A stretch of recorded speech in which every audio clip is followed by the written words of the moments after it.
Hello lighting industry, I'm Jim Hutchison with CHAUVET Professional, and this is Lighting Insights.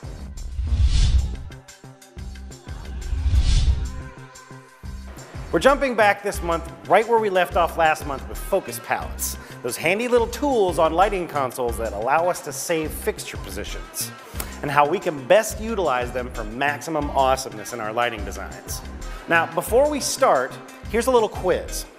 What's the very first parameter you want to touch when you want to move around your moving lights?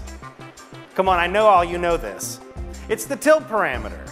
If you have your moving heads in the 50-50 palette, when you start programming, which is that palette we talked about last month with all of your heads pointing straight down with the yoke aligned stage left and stage right, what happens if you pan the fixtures? The right answer is visually nothing. You will see nothing happen if you pan first because you're literally just spinning the fixture along its pan range. Now, tilt is the parameter you want to use first. That way you actually see what you're working on. Now, we talked last month about focus palettes that would work in a concert setting. What about a theatrical setting, a dance, or even an opera? Obviously, each of these genres has its own little quirks, including the addition of a bunch of palettes for any scenery or special focuses you might have. But a great place to start in theater, dance, or opera is what I like to call the stage centerline grid. This idea is really easy to implement, and once you do it, you are set. Keep in mind that none of these are specifically for any genre or anything. You can use whatever works for you, which is often a conglomeration of all of the things that you learn together. The idea is to be quick and repeatable as a programmer. Quick and repeatable. Now, the stage centerline grid is, as you guessed, based on the stage centerline. It is the starting point. You will also employ the plaster line in this setup, so keep that in mind as well as we move forward.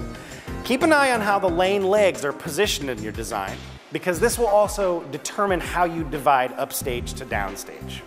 It's very easy to set up the stage centerline grid for programming. Anything stage left of center is an L, stage right numbers become an R. Now we're using a 40-foot stage here, so we have one L through 20L and one R through 20R. That lives downstage right on the plaster line for reference. Now, on your center line, as the plaster line is 0, and you move upstage, mark in 1-foot increments. Anything downstage of the plaster line is a negative number. Oftentimes, you will have acting space on the thrust, for example. Anything upstage of the plaster line is a positive. Each lane leg will be centered on a certain foot mark, lane 1 being at +5, for example, in our venue here. And depending on where your moving heads are hanging, this becomes a pretty fast programming job. Now, two great things about this kind of gridded focus palette programming. Number one, you will have coverage everywhere you need with every light in your plot. And you will also have become so fast at manipulating fixtures once you do this a handful of times, it's a positive on both sides. Now, luckily, as you go from venue to venue, you'll be more than likely only having to touch up a few of your stage line center grid focuses. Once you have everything set up in programming time, production time will be considerably less taxing. I'm Jim Hutchison for CHAUVET Professional's Lighting Insights. Thanks for watching, everybody.